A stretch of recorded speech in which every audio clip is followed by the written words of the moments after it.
Миний яг ихний мэргэжил бол сонгодог утга зохиолын мэргэжилтэй тийм үү шүү дээ би. Тэгээ би бүх утга зохиолынхоо ерөнхийдөө ингээ өмнө бичижсэн ч юм уу ялангуяа хайкуудын бодролын эсэ маягийн зүйлүүдэд нэгтгэхэд би нэг тийм 3% ном гаргая гэж бодож байгаа. 3 ширхэг. Тэгээ нэг нь өөрөө аваад нэг нь төв номын санд өгөөд нэг нь Батөр эгчтэй өгье гэж бодож байгаа. Зарахгүйгээр 10 жилийн сургуулаа төгсөөд сэтгүүлч мэргэжилтэй болсон. Тэгээ аймгийн хэмжээнд чинь нэг 3 хуваар ирээд тэгээ би спортын сэтгүүлчийн анги авчдаг байхгүй. Хүмүүс нэг сайн мэддэг юм аа.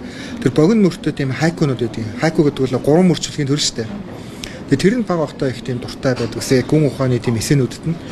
Тэгээ хүмүүс ер нь мэддэггүй юм. Тэгээд миний яг ихний мэргэжил бол сонгодог утга зохиолын мэргэжилтэй тийм үү шүү дээ би.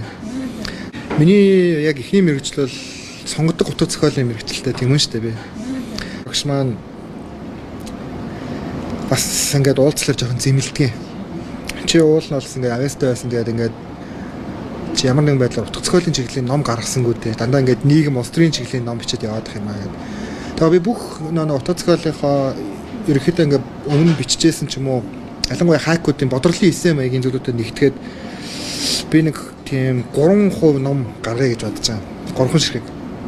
Тэгээ нэг нь өөрөө аваад нэг нь төв номын санд өгөөд нэг нь Батөр эгчтэй өгье гэж бодож байгаа. Зарахгүйгээр сонгодог утга зохиолын мэргэжилтэй тийм үү шүү дээ би.